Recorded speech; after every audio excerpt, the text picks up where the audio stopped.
අයිබෝවන් ශ්‍රී Lankan කුසීන් channel එකට ඔබව ආදරෙන් පිළිගන්නවා. අද මම ඔයාලට කියලා දෙන්න යන්නේ කොළ පාටට රසට කංකුන් එකක් තෙල් දාගන්නේ කොහොමද කියලා. ඉතින් අපි දැන් බලමු කංකුන් එක හදාගන්න අපිට අවශ්‍ය වෙන ද්‍රව්‍ය මොනවද කියලා. මේ විදිහට අපි ඉස්සලාම කංකුන් ටික හොඳට කඩලා කංකුන් හොදගෙන වතුර බේරෙන්න තියාගන්න ඕනේ. කංකුන් වගේ ඒවා හොදනකොට මම ලුණු පාවිච්චි කරනවා. මොකද මේවල කෘමිනාශක ඒ වගේම කෘමීන් ඒ වගේ දේවල් තියෙන්න පුළුවන් හින්දා අපි මේක හොඳට සුද්ධ පවිත්‍ර කරගන්න ඕනේ ඉස්සෙල්ලම. ඒ වගේම මම මේකට අද පාවිච්චි කරනවා පීලුණු ගෙඩියක් මම මේ විදිහට කපාගෙන තියෙනවා.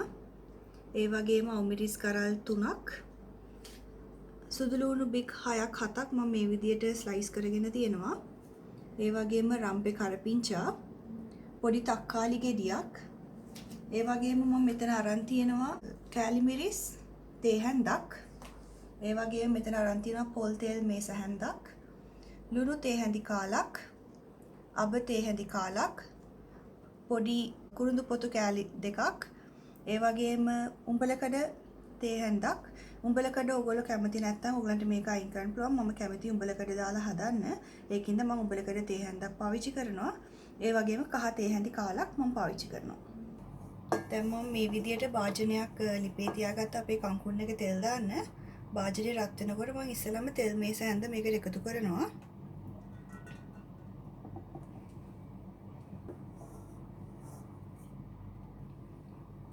දැන් මගේ තෙල් එක රත් වෙගෙන ඉන්නේ. මම ඒකින්ද ඒකට ඉස්සෙල්ලාම අබ ඇට ටික එකතු කරනවා. ඒ වගේම කුරුඳු කෑලි දෙක. අබ ඇට ටික පුපුරනවත් එක්කම අපි මේකට උඹලකඩ ටික එකතු කරගමු. ඕගොල්ලෝ උඹලකඩ වලට කැමති නැත්නම් ඕගලන්ට හාල්මස්ස ටිකක් එහෙම නැත්නම් කූනිස්ස ටිකක් මේකට එකතු කරගන්නත් පුළුවන්. එහෙමත් නැත්නම් කට්ට කරවල හරි ඕනම කරවල జాතියකුත් එකතු කරගන්නීමේ හැකියාව තියෙනවා. දැන් මගේ අබ ඇට ටික පුපුරන ඕගලන්ට පේනවා ඇති. මම දැන් මේකට උඹලකඩ ටික එකතු කරන්න යන්නේ. ඒත් එක්කම මම මේකට එකතු කරනවා අපේ කරපිංචයි රම්පේ ටිකයි.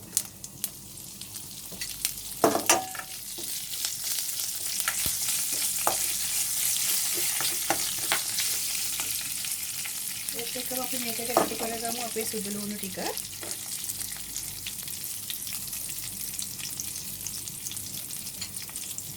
මිරිස් ටික. ඒ වගේම අපි කපාගත්ත ලුණු ටික.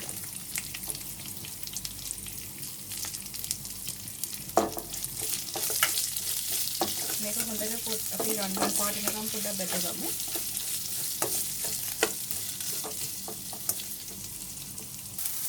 දැන් ගන්න තේන ඇති මගේ ලුණු ටික තාම බැදෙනවා. මේ මම කංකුන් තෙල් දාන්න පටන් අරගෙන හරියටම තප්පර 30කට පස්සේ. දැන් ලුණු ටික හොඳින් බැදිලා තියෙන ඉතින් මම මේකට මගේ තක්කාලි එකතු කරන්න යන්නේ.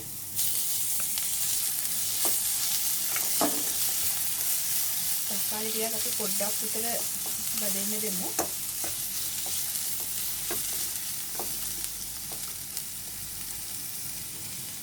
දැන් අපි මේකට එකතු කරගමු අපේ කහ තේ හැඳි කාල. ඒ වගේම අපි කෑලි මිරිස් තේ හැඳ.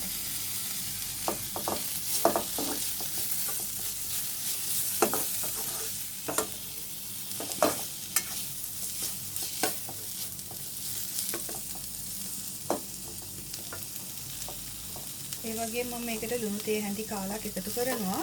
ලුණු ඔයගලන්ගේ රස පදමට එකතු කරගන්න පුළුවන්.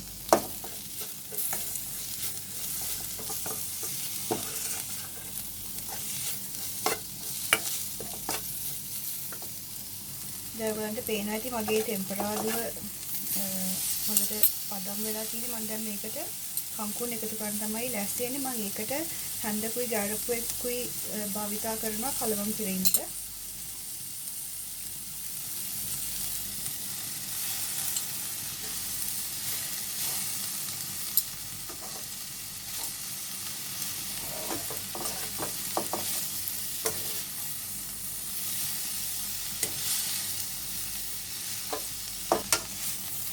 මේ විදිහට අපි මුලින්ම මේක හොඳින් කලවම් කරගන්න ඕනේ. තව ටිකක් අපි කංකුන් එක පොඩ්ඩක් තැම්බෙන්න දෙමු. දැන් මේ මගේ කම්කුන් එකේ ලිපේ තියලා හරියටම විනාඩියකට පස්සේ තව චුට්ටකින් අපි මේක හදලා ඉවරයි. දැන් මේ වෙලාවේ මගේ කම්කුන් එක හරි. මම දැන් මේ ලිප ඕෆ් කරලා අපි දැන් මේක බෙදාගමු. ඔන්න අපි දැන් කම්කුන් එක බෙදාගමු මේසෙට. මේ තියෙන්නේ මං හදපු කම්කුන් එක. මේ විදිහට ඔයාලත් කම්කුන් තෙල් දාලා බලන්නකෝ. බලලා මට රස කියන්නකෝ. මේ වීඩියෝ එකට ලයික් එකක් දාලා යාළුවොත් එක්ක ෂෙයා කරන්න අමතක කරන්න එපා. මේ වගේ තවත් අලුත් වීඩියෝ නරඹන්න subscribe button එක press කරලා ඊට යටින් තියෙන bell button එකත් press කරන්න. මේ වගේ තවත් රසවත් ව්‍යංජනයක් එක්ක අපි යලිත් හමු වෙමු. මම මෙලිසා.